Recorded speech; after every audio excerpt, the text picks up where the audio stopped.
ఈ వార్త ఈనాడు బ్యానర్ ఐటంలో రిషికొండ భవనాలపై ప్రజాభిప్రాయ సేకరణ. కొండను ఆనుకొని ఉన్న 9 ఎకరాల వినియోగం పైన 17న ఆతిథ్య రంగం నిర్వాహకులతో సమావేశం.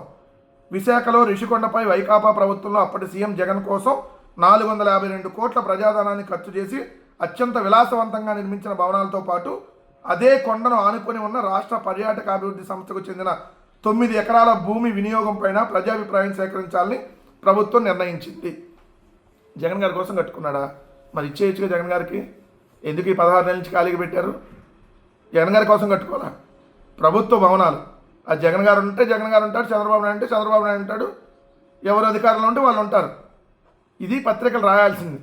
అసలు వార్తని వీళ్ళు సరిగ్గా సైడ్ ట్రాక్ పట్టించేశారు.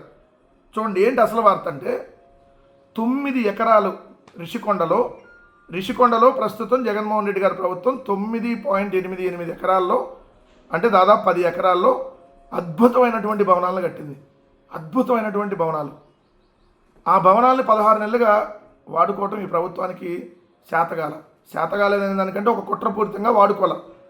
ఇప్పుడు ఆ భవనాలని PPP అంటే ప్రైవేటైజేషన్ ఆఫ్ పబ్లిక్ ప్రాపర్టీ, రిషికొండలో ఉన్నటువంటి పబ్లిక్ ప్రాపర్టీని అంటే ప్రభుత్వ భవనాలని ప్రైవేట్ వాళ్ళకి ఇచ్చేటటువంటి కార్యక్రమానికి శ్రీకారం చుట్టబడుతున్నారు. అదొక పాయింట్ నెంబర్ 1. రెండోది, అదే రిషికొండ మీద, ఆ కొండ మీద జగన్మోహన్ రెడ్డి గారు కట్టినటువంటి అద్భుతమైనటువంటి భవనాలని ఆనుకొని ఉన్నటువంటి 9 ఎకరాలని ప్రైవేట్ హోటల్స్కి ఇవ్వబోతా ఉన్నారు. ఐ థింక్ మనకున్నటువంటి సమాచారం ప్రకారం నోవాటెల్ ఎవరైతే ప్రభు ఉన్నాడో, వరుణ్ గ్రూప్కి సంబంధించినటువంటి ప్రభు కుమార్ ఏదో ఉంది, ఆయనకి ఇచ్చేటటువంటి ఆలోచనలో ఉన్నారండి. అంటే ఈ ప్రభుత్వం రిషికొండని ప్రైవేట్ వాళ్ళకి ఇస్తుంది. రిషికొండలో ప్రభుత్వం భవనాలు కడితే బోడిగుండ అయిపోయింది. రిషికొండ అంటే ఋషులు తపస్సులు చేసినటువంటి కొండ. ఆ కొండ మీద బిల్డింగులు కడతారా? కొండకి గుండు కొడతారా? విశాఖపట్నంకి సముద్రం వచ్చేసిద్ది కొండ మీద బిల్డింగులు కట్టేస్తే. ఇలాంటి దుష్ప్రచారం చేశారు కదా, పర్యావరణం దెబ్బతింటుందని. మరి ఇప్పుడు ఏం దెబ్బతింటుంది?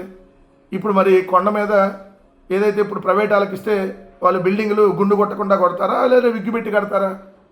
అసలు ప్రతిదాన్ని ప్రైవేట్ వాళ్ళకి ఇవ్వడానికి మీరెందుకు ముఖ్యమంత్రి? ఆంధ్రప్రదేశ్ రాష్ట్రానికి హోల్సేల్గా అమ్మకానికి పెట్టాడు. రేపొద్దున మనుషులు కూడా పెడతావు చంద్రబాబు నాయుడు. నువ్వు స్కూళ్ళు అమ్ముతావు, కాలేజీలు అమ్ముతావు, పోర్ట్లు అమ్ముతావు, రోడ్లు అమ్ముతున్నావు, టూరిజం హోటల్ రిసార్ట్లని అమ్మకానికి పెట్టావు, మెడికల్ కాలేజీలు, ఇప్పుడు రిషికొండ, ఫైబర్ నెట్టు, భూములు. అది ఏం మనుషులు మీరు? అసలు మీ కనీసం రాష్ట్రం మీద ఇంతదన్నా కూడా నిజంగా అభిమానమో లేకపోతే రాష్ట్రం బాగుండాలనుకుంటే ఎవడు ఇట్లాంటి పనికిమాలిన చర్యలు చేయడు. రిషికొండను కూడా అమ్మకానికి పెట్టాడు, ఇది రాయాలి పత్రికల్లో. రిషికొండలో ప్రైవేట్ వాళ్ళకి అమ్మకానికి పెట్టాడు అనేది రాయాలి ఈనాడు.